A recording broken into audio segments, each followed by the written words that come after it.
What's up guys, if you're looking for the best e-reader in 2021, you're in the right place. We've tested and reviewed the most popular and best e-readers on the market on this channel, and we're reducing that list down to find which e-reader is going to be the best for you depending on how you plan to use it.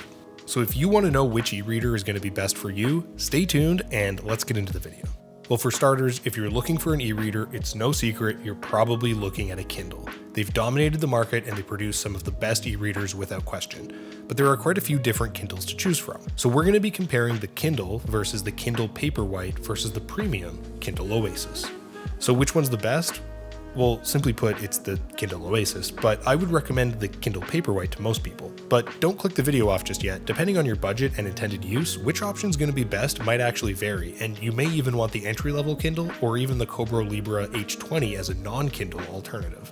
For displays, the Amazon Kindle comes with a 6-inch display at 167 pixels per inch, which is the most basic and reasonably solid considering its price. The Kindle Paperwhite is Amazon's mid-range option, which offers a 6-inch display with an excellent 300 ppi, and it looks very similar to the page of an actual book. Both the Oasis and the Libra have the same 300 ppi resolution, but with a larger 7-inch display, giving you more screen real estate. All of these devices have an added front lighting, which helps you read them under the sun or in dark rooms.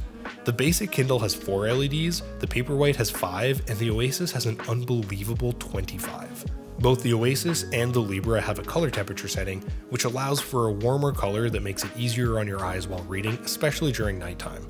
The Kobo also offers you a landscape and portrait mode, and while the brightness is easily adjusted by swiping on the screen of the Libra, the Oasis features an ambient light sensor that actually enables an auto brightness, which changes the brightness of your screen based on the light in your environment. Neither the basic Kindle nor the Paperwhite has this capability, unfortunately. Given the auto brightness and its higher resolution, I think that the Oasis's display is the strongest and it gives you the most versatility. For build quality, the Kindle is solid and it's the lightest of them all at 161 grams, while the Paperwhite is the heaviest at 209 grams. The Oasis and the Libra are in between at 188 grams and 192 grams respectively. Both the Kindle and the Paperwhite lack external buttons, so you just have to tap the screen to change pages.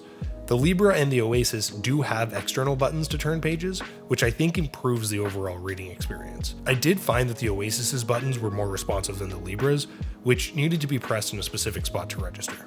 The Kobo, the basic Kindle, and the Paperwhite are all made from plastic, while the Oasis sports a premium all-aluminum build that is similar to high-end tablets and it feels like high quality in your hands.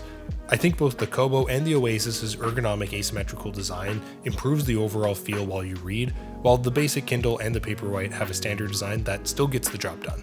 With the exception of the basic Kindle, another key feature that you'll appreciate is that they are all IPX8 waterproof, so they can be submerged in water of up to 2 meters for an hour, giving you worry-free bathtub reading and poolside use. I find the Kobo's minimalistic UI easier to use, and it makes finding some of the settings simpler, which can get a bit complicated on the Kindles. Kobo also provides activity metrics directly on the device, as opposed to the Kindle options where you can access your metrics from the app.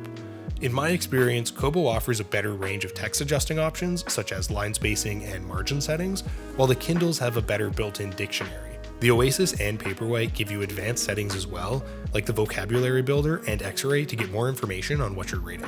The basic Kindle comes with 4 GB of storage, which should be enough to handle most people's library of books on the go.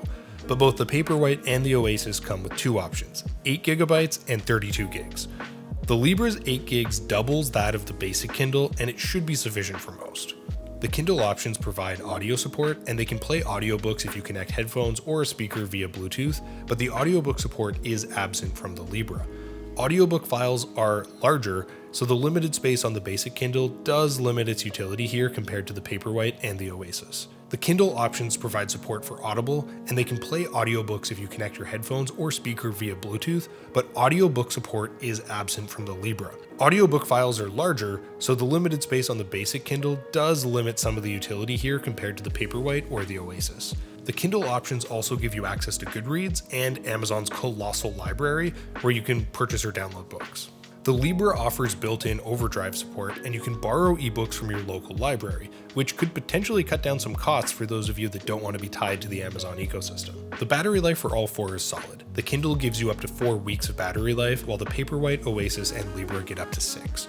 The battery life varies with usage, and depending on some of the features on the Kindle, such as surfing Amazon's library, enabling Bluetooth, or having a higher screen brightness, can drain the battery faster. I found with an hour of reading per day, the basic Kindle is capable of around 2 weeks per charge, but the Paperwhite and the Oasis can last for around 3 weeks. The Kobo's 1200 mAh battery lasts a little bit longer, and I think this is where the Kobo sets itself apart.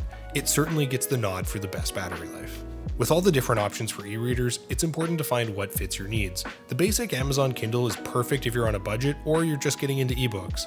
However, if you intend to use audiobooks regularly, the Kindle Paperwhite is a great mid-range option that provides an excellent reading experience with a high-quality screen. The Kindle Oasis is, of course, a luxurious reading experience with a high-end screen, ergonomic aluminum design, and it's perfect for avid readers who don't mind paying for that top-of-the-line quality. The Libra is an excellent option that gives you most of the features of the Oasis, but at a lesser cost, as well as supporting the public library system. So it's a top choice for those of you who don't want to be limited to the Amazon ecosystem. Overall, I do believe that the Kindle Paperwhite will be the best option for most people. But that's just my opinion. Let me know what you guys think in the comments. For links to updated pricing on all the items I mentioned, check out the description. And if you guys learned something from this video or you found it helpful, give it a like. Subscribe if you're new to the channel and you like short, informative tech videos. Till next time, I'll see you guys later.